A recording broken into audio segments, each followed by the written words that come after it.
They all thought he was nothing more than the old janitor. Slow steps, worn uniform, eyes that looked like they'd already lived all their years, and a seal, young and loud, made the mistake of laughing at him. One joke, one insult, one moment of arrogance. That was all it took for the entire command to witness something no one in that building, no SEAL, no officer, no commander, was prepared to see.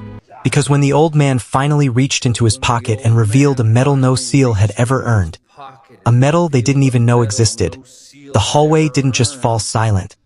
It died. Every smirk vanished. Every whisper choked.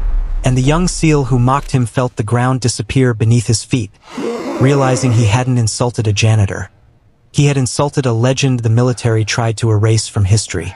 If stories of silent warriors, buried heroes, and unexpected legends hit you the way this one will, then don't blink, don't scroll, stay right here.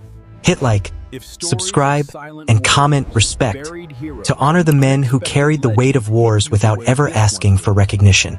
The hallways of Naval Special Warfare Command had a particular silence to them. Not the peaceful kind, but the heavy, disciplined kind that came from generations of warfighters walking the same polished floors. Young SEALs moved with the swagger of men carved from confidence and adrenaline, their boots clicking sharply against the immaculate surface. And somewhere among them, unnoticed as always, was the old janitor pushing a mop that looked older than half the operators on base. Hank worked quietly, his motion steady and precise, each sweep of the mop showing the muscle memory of a man who had repeated the same task thousands of times. His uniform was faded, his gray hair combed neatly back, and his face carried the calm indifference of someone who had seen far worse than dirty floors. Most SEALs walked past him without a second glance. Some didn't even know his name. That anonymity suited him just fine. But anonymity wasn't what he would get today. A training group rounded the corner, loud with youthful arrogance and post-exercise energy. Petty Officer Kyle Reacher, their unofficial ringleader, spotted Hank immediately. A silent, hunched figure kneeling to scrub a scuff mark on the floor, and the grin on his face formed too quickly, like he had just found the perfect target for a joke he'd been waiting to use. "Well now," Reacher announced loudly, drawing the attention of every SEAL within earshot. "If it isn't the Navy's top-tier mop operator, careful, boys. He might outrank us with that bucket." A few of his teammates snickered, the kind of laughter that didn't come from humor but from the comfort of a crowd backing the bully. Hank didn't respond. He dipped the brush back into the bucket and continued scrubbing. Reacher took that as a challenge. He stepped forward until his boots nearly touched Hank's hand. "Tell me something, old-timer. How long does it take to become a professional floor polisher? Or is this the only job the Navy trusts you with now?" More laughter rippled through the hall, but it wasn't as confident as before. A couple SEALs shifted uncomfortably, picking up something subtle in Hank's stillness. He didn't flinch, didn't argue, didn't offer a single word. That silence annoyed Reacher.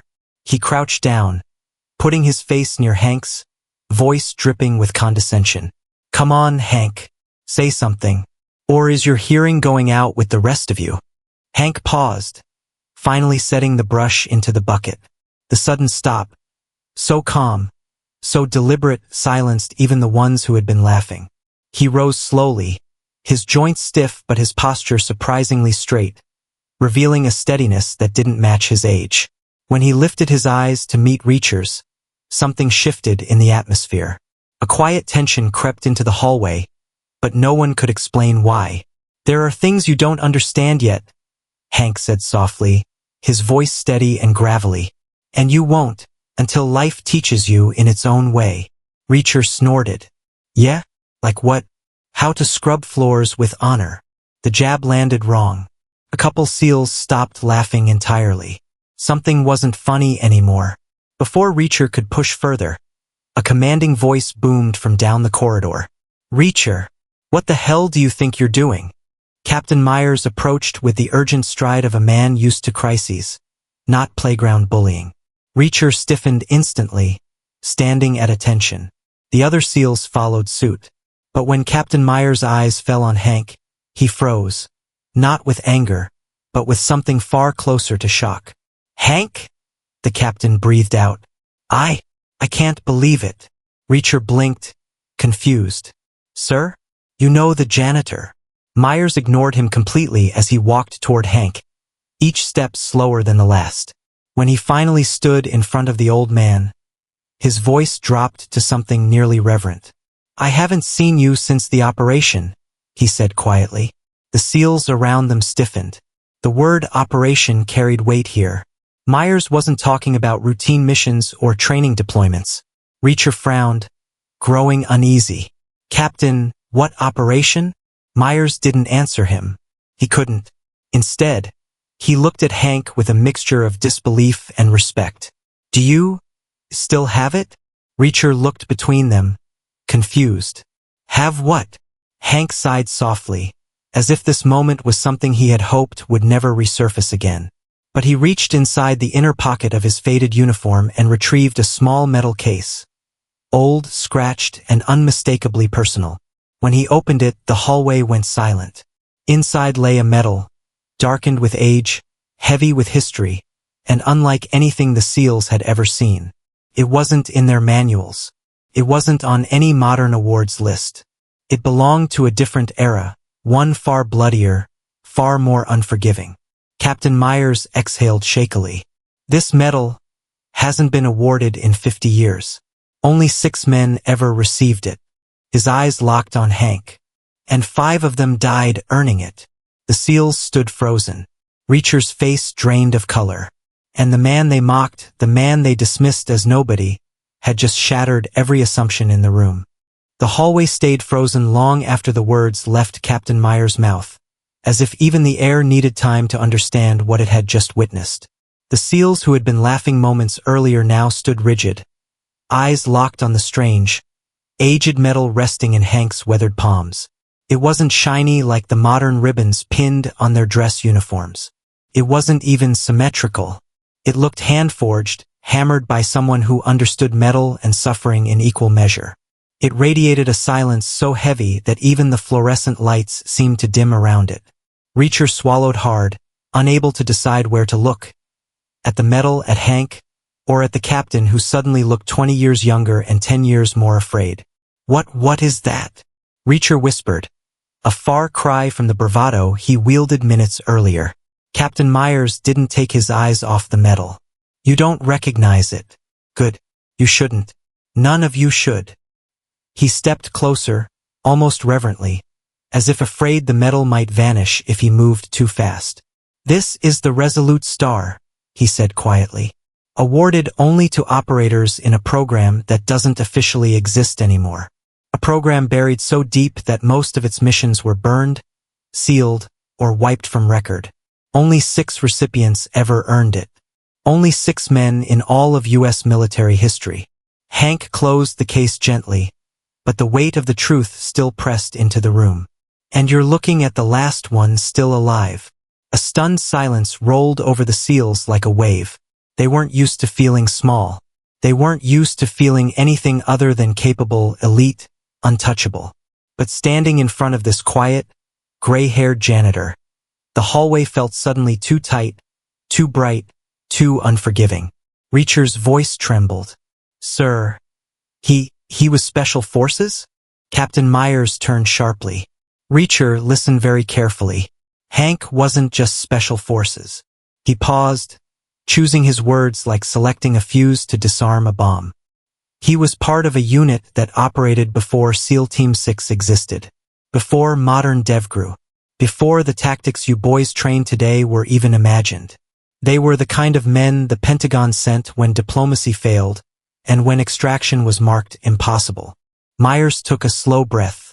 And when those missions broke even the toughest operators, Hank stayed standing. Hank said nothing.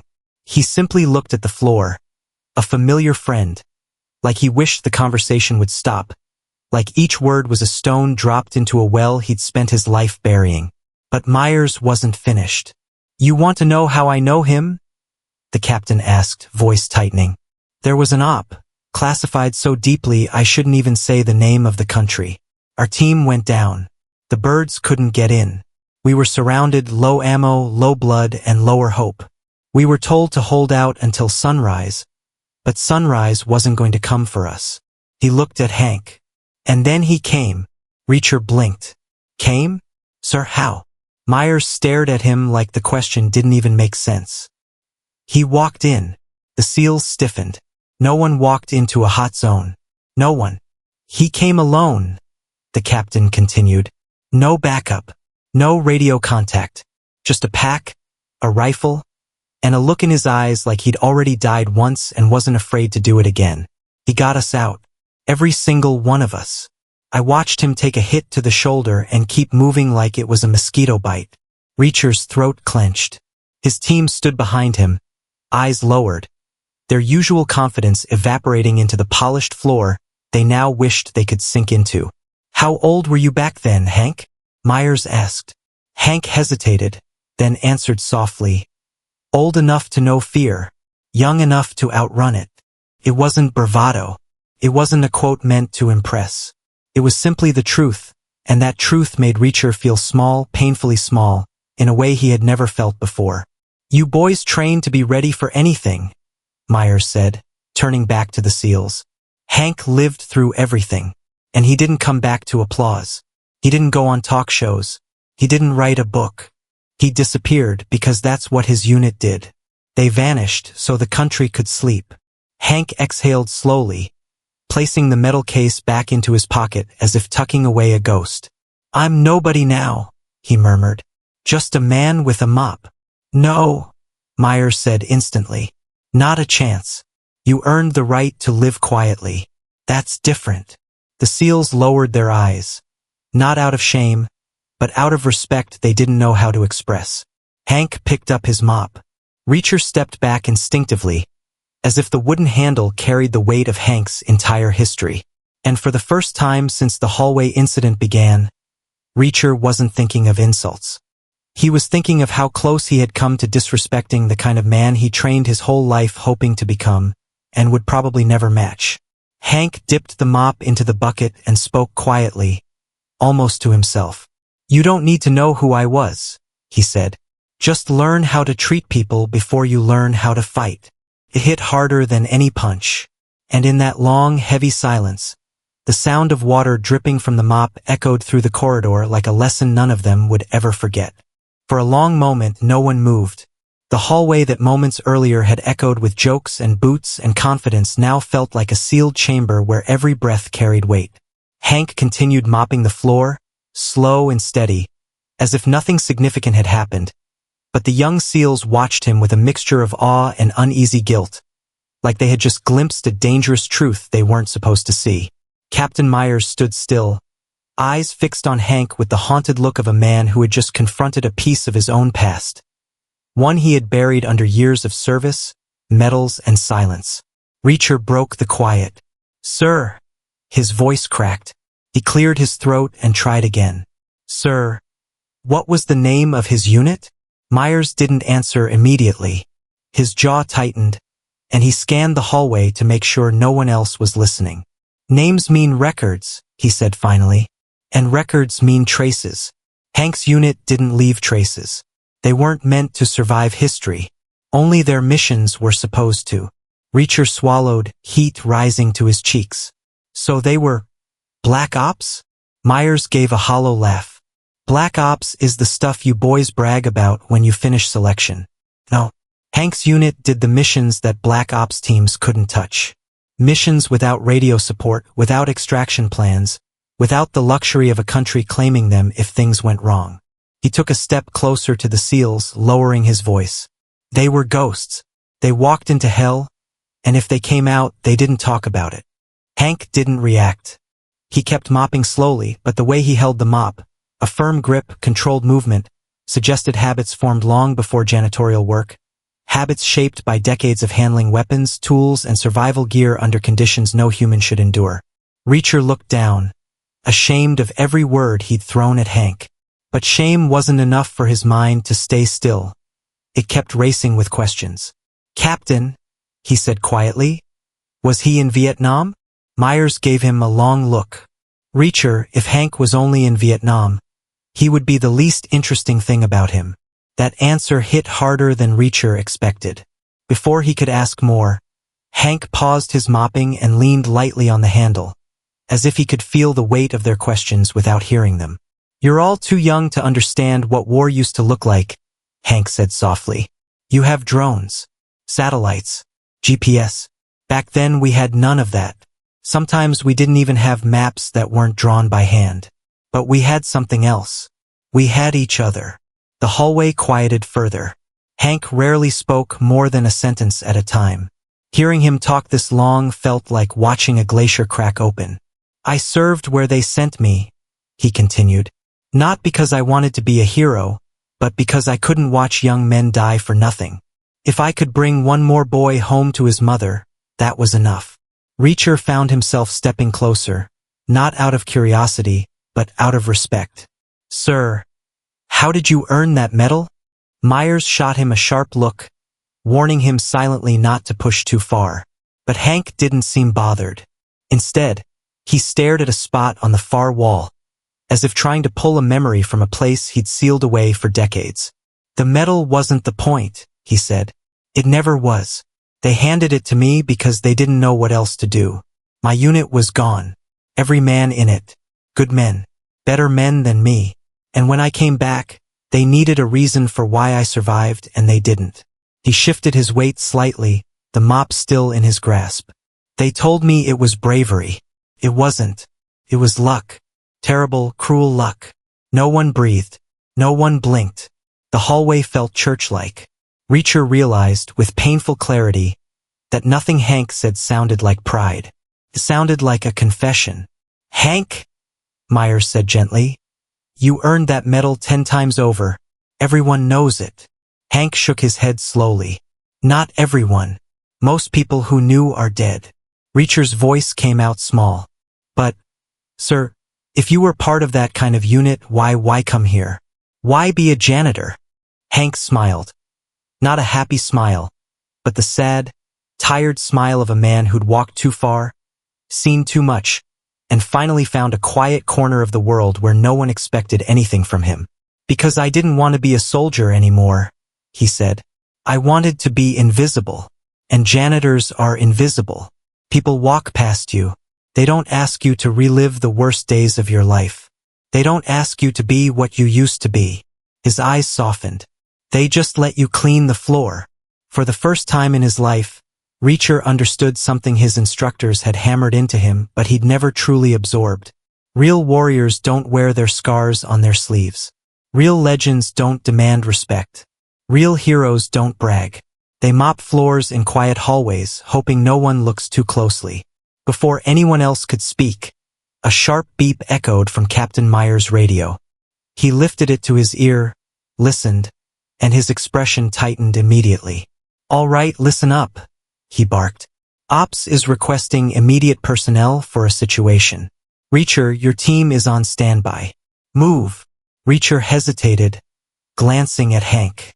"Go," Hank said, with a nod that felt almost fatherly. "The country still needs men like you." Reacher swallowed hard, chest tight. He opened his mouth to say something. Maybe an apology, maybe a thank you, but the words froze in his throat. As the SEALs jogged off, boots thundering down the hall, Reacher turned back one last time. Hank was already mopping another section of the floor, as quietly as before, as if the entire world hadn't just tilted around him. But Reacher didn't see a janitor anymore. He didn't see an old man. He saw the last survivor of a unit so deadly it didn't have a name.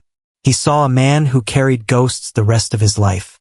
And for the first time, Reacher wondered if those ghosts were about to come back.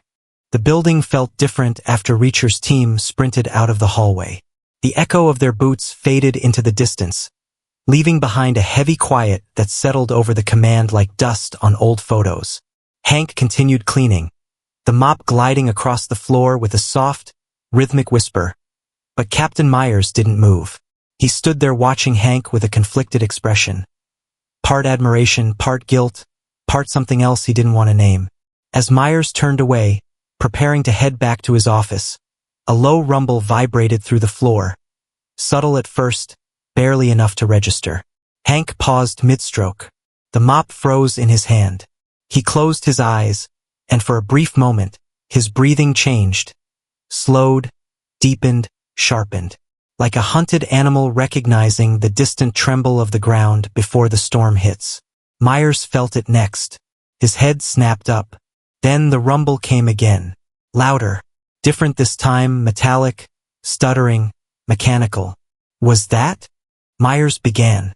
The alarms answered his question before he could finish. Buea amp. Buea amp. Buea amp. A harsh, blaring klaxon ripped through the command center, bathing the hallways in pulsing red light. Emergency strobes flashed against the polished floors, the walls, the ceiling, painting Hank in violent crimson like he had stepped back into a war long buried. Jesus, Myers muttered. Not now. The intercom crackled. A panicked voice sputtered through the static. All medical personnel stand by. All response teams mobilize. We have an incoming bird. No contact, no transponder. Crash approach on runway 2. Repeat. Unidentified helicopter descending uncontrollably. Brace for emergency impact. Several officers rushed down the hall toward the exit, shoving past Hank without seeing him. The old man watched them dart by, but he didn't move. His eyes were focused elsewhere. Focused inward. Focused backward. Myers began jogging toward the operations wing, shouting orders into his radio. Reacher. Status? Reacher's voice crackled through. Sir, we see it. The helo spinning. Pilots unconscious or gone. Tail rotor shot clean off, holy hell. Static swallowed the rest. Myers cursed and picked up speed. Hank didn't follow. He didn't need to. He already knew what was happening. The tremble of the building, the pitch of the failing turbines, the scream of a bird coming down too fast with too much weight and not enough lift. He knew that sound. He had heard it before. Too many times. He closed his eyes, and for a moment he wasn't in a clean American facility. He was somewhere far east. The air thick, the ground shaking, the rotor wash mixing with screams and gunfire and the wet slap of mud against boots. Hank? A voice said sharply. He opened his eyes. Captain Myers was staring at him. You coming or what? Hank hesitated, fingers tightening around the mop handle until the veins on the back of his hand stood out like old tree roots. I'm just a janitor, Captain, Hank replied. Myers's jaw clenched. Don't do that. Not right now.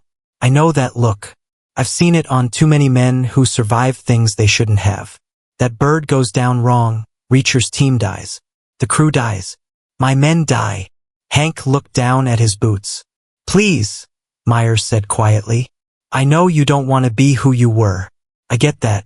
But right now, we need someone who's been in a crash zone more than anyone here.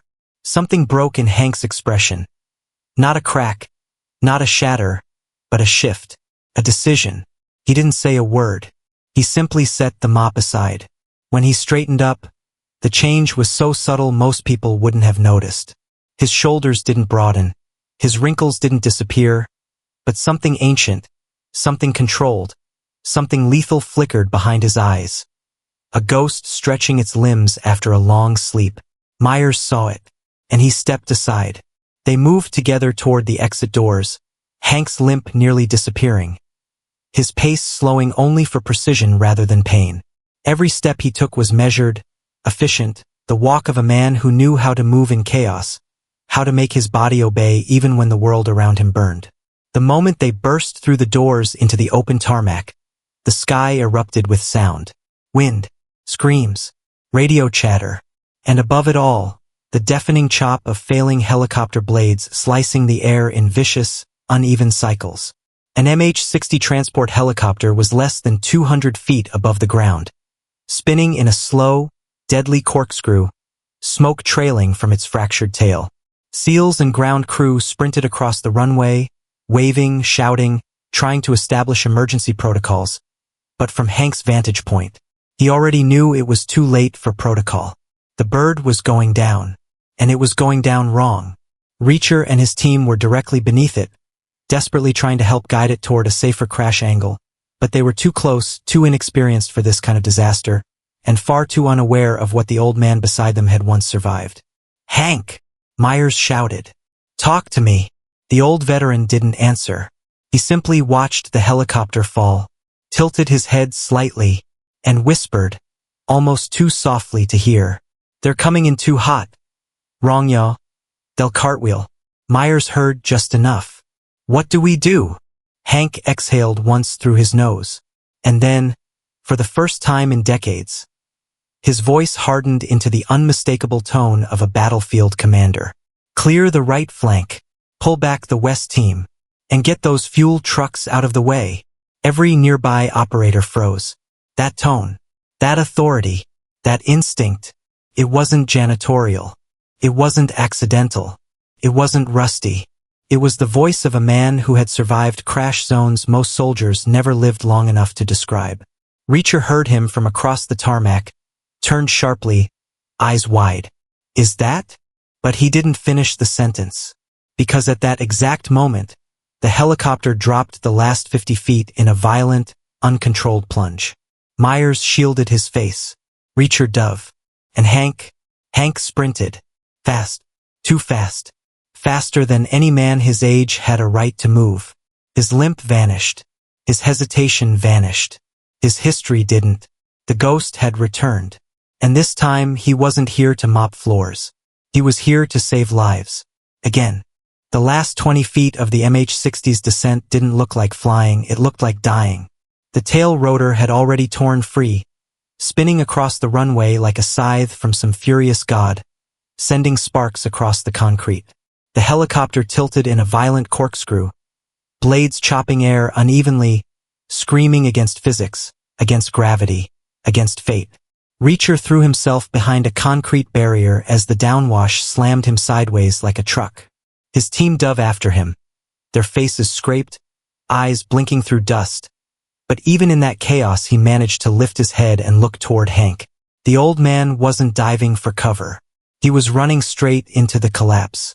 His legs moved with the brutal efficiency of muscle memory older than anyone watching. His shoulders were hunched forward, arms pumping. His boots gripping the ground with a precision that made no sense for a man pushing 70. It was the sprint of someone who had raced explosions before, someone who knew exactly how long he had before the world blew apart. "Hank!" Myers shouted, but his voice was swallowed by the rotor's final shriek. The helicopter slammed into the tarmac so violently that the entire base seemed to jump. The front landing gear sheared off like it was made of paper. The fuselage hit nose first, crushing metal, spraying debris, sending a rippling boom across the runway. Flames burst from under the belly, licking the sides, roaring up toward the cockpit. Everyone braced for the explosion. Everyone except Hank. He reached the helicopter at full sprint. Then he slid like a baseball player stealing home, right under the edge of the spinning rotor disc. Reacher's heart stopped. "No!" he screamed. But somehow Hank didn't die. Somehow he knew exactly how far the rotor would dip. Exactly where the arc ended. Exactly how much space existed between life and death. He slid under it, grabbed the edge of the door frame, and yanked himself upright with a strength that cracked something in Reacher's understanding of reality. Reacher had seen operators half Hank's age freeze in moments like this. But Hank didn't freeze. Hank moved. The cockpit windows were shattered, smoke pouring through them in furious black columns. Flames crawled up the instrument panel. A pilot lay slumped forward, harness twisted, blood streaking his helmet visor. The co-pilot wasn't moving at all. Hank slammed his fist against the emergency latch. Nothing. It was jammed, twisted, fused in the crash. So he did something that should not have been possible for a man with brittle bones and gray hair. He hooked his fingers into the crushed frame and pulled. Metal screamed. Sparks flew. An inch by impossible inch the frame bent. Reacher had seen Olympic strongmen, combat divers, powerlifters built like tanks. None of them could have done what Hank was doing. "Sir!" Reacher shouted, scrambling to his feet, sprinting forward. "I'm coming! Stay back!" Hank roared without looking. "She'll blow!" That voice slammed Reacher in the chest. It wasn't gravelly anymore. It wasn't weak or old. It was the voice of command. The voice of a man who had once dragged men from burning wrecks while mortars fell around him like rain. Hank shoved his shoulder under the twisted metal, braced himself, and tore it open with one last monstrous heave.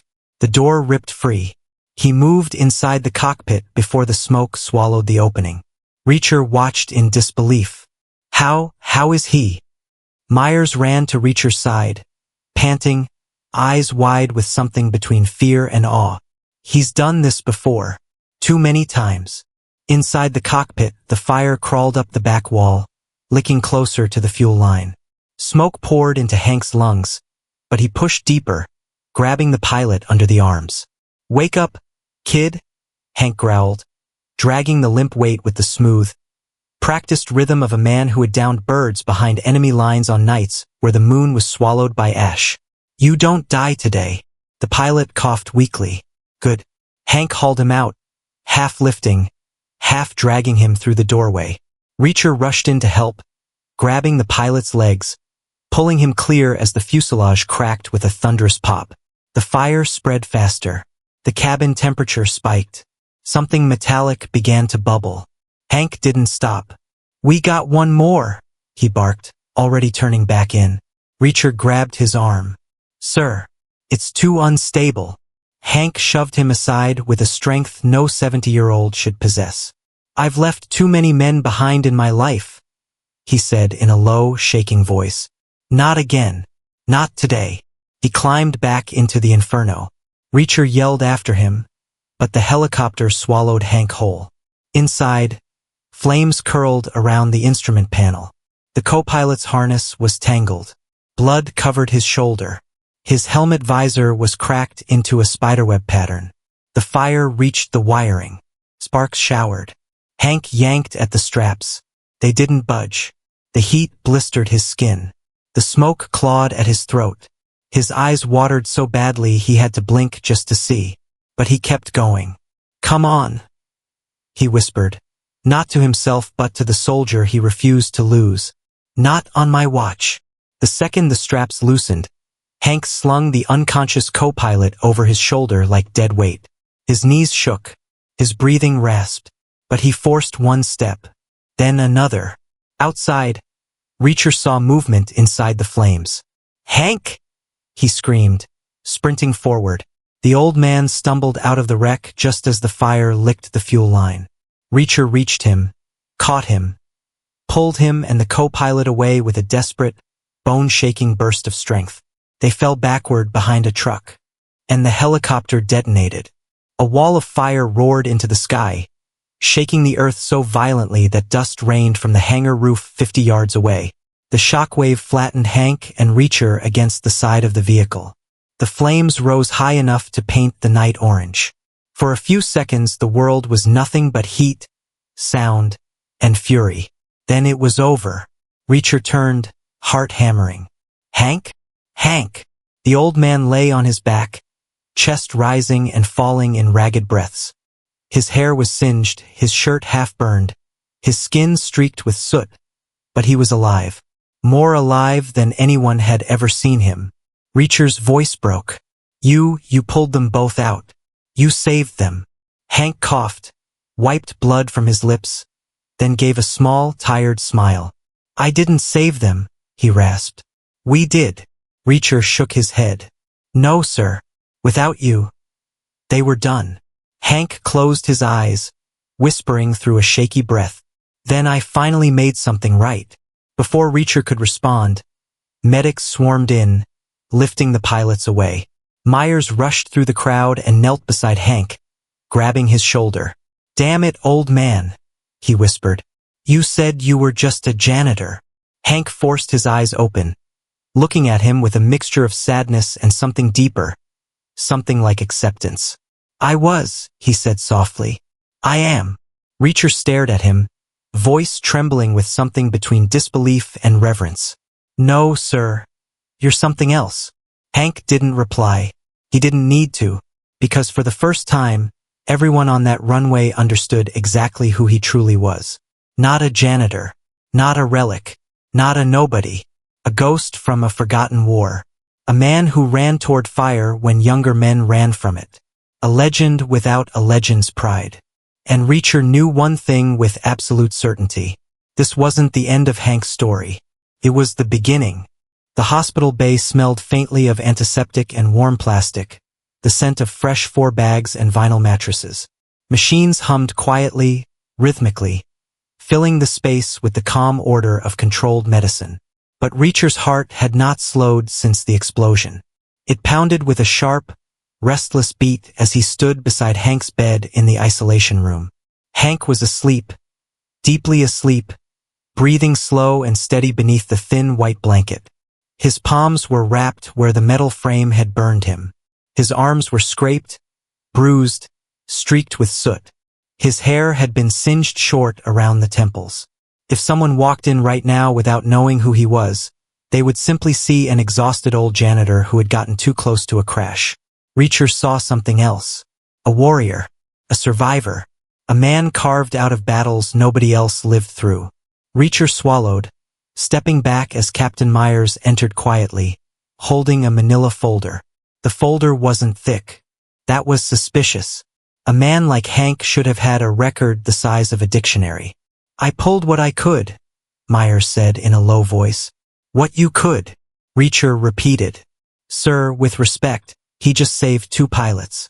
He ran into a burning MH-60. We need to know who he is." Myers nodded slowly. "That's the problem, son." He set the folder on a small table. Its cover was stamped. Classified, restricted access, archive level 4.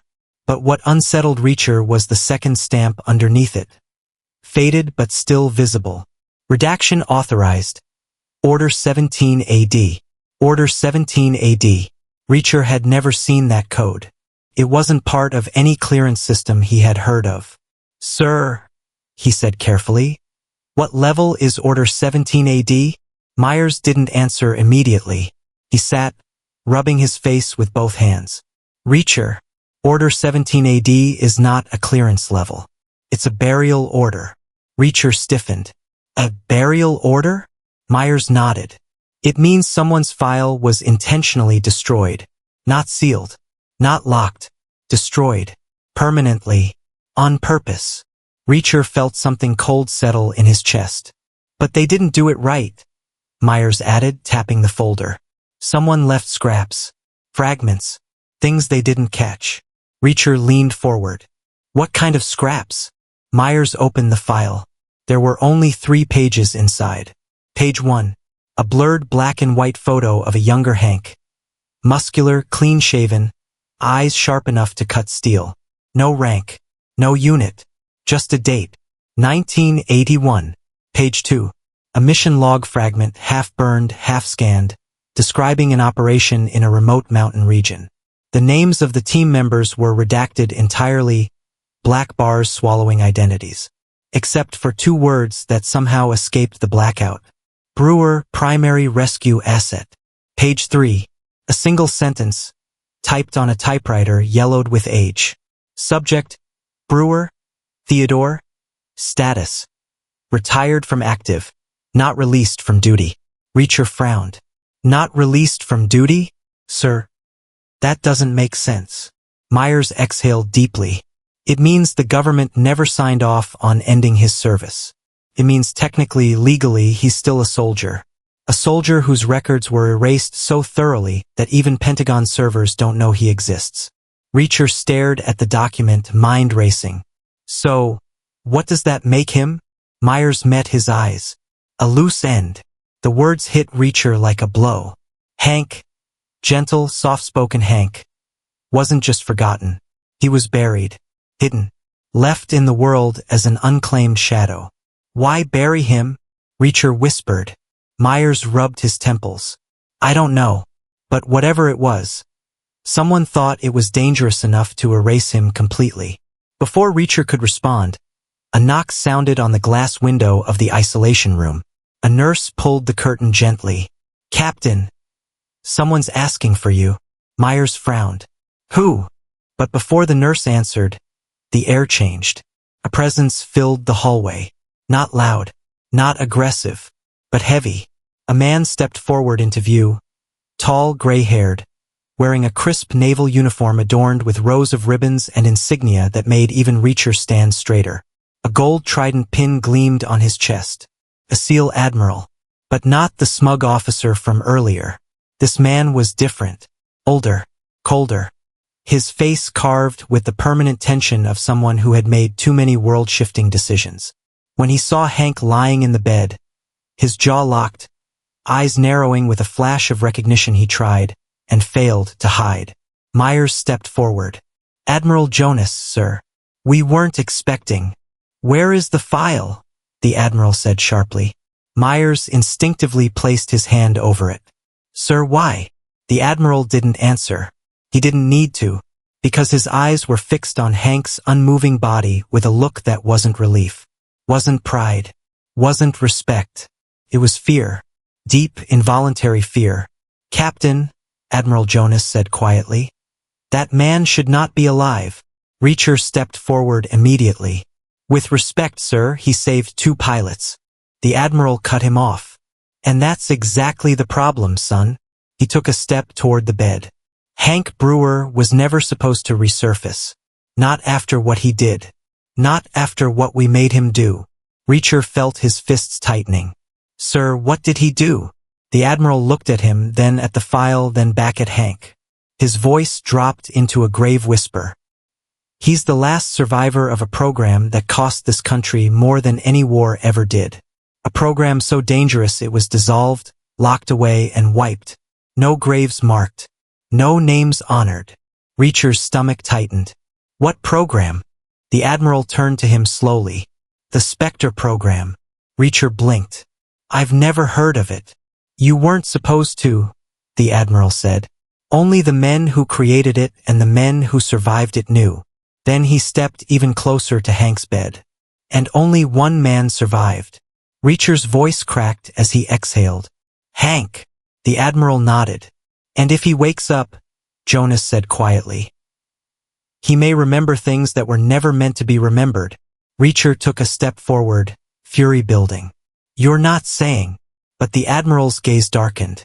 "I'm saying," he murmured, "that ghosts are dangerous when they return."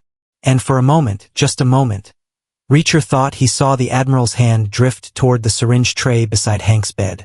Not to help him, but to silence him. Forever.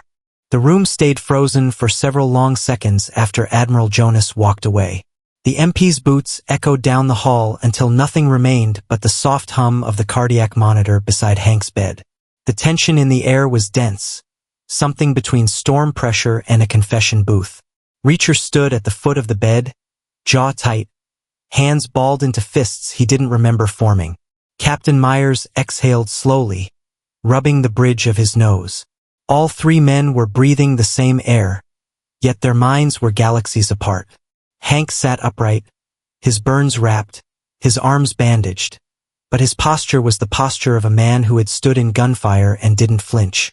Even battered and bruised, he looked more alive now than during any moment they'd seen him pushing that mop. "Hank," Myers said softly, "is what he said true?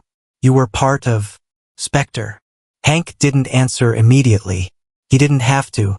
His silence was the most honest confirmation they would get. Finally, Hank spoke, voice low but steady. "Specter wasn't a unit. It was a sentence." Reacher swallowed hard. "A sentence?" Hank nodded slowly, eyes fixed on the blank wall ahead. "They took the men who were willing to die, and the men who couldn't live with what they'd seen, and the men who were too good at the job for anyone's comfort. They put us in a box, and they kept sending us into hell until the box was empty." A bitter breath escaped him. "I was the last one to crawl out." Reacher's chest tightened. "But why wipe you from the records?" "Because ghosts don't get retirement," Hank said. "They just stop being needed." He turned to Reacher, and for the first time, there was something soft, almost fatherly, in his expression. "You shouldn't have stood between me and Jonas back there. You're young. You've got a future. Don't risk that for someone like me." Reacher shook his head instantly. "Sir, with respect, someone like you is exactly who men like me fight for." Hank's lips curved, just slightly. It was the closest thing to a smile any of them had seen from him.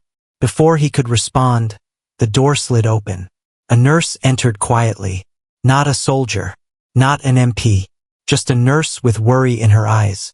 "Hank, you have visitors," she said gently. Reacher blinked. "Visitors? Who?" The nurse stepped aside. 3 men walked in, older veterans, each with silver hair, service caps, and jackets decorated with old unit patches.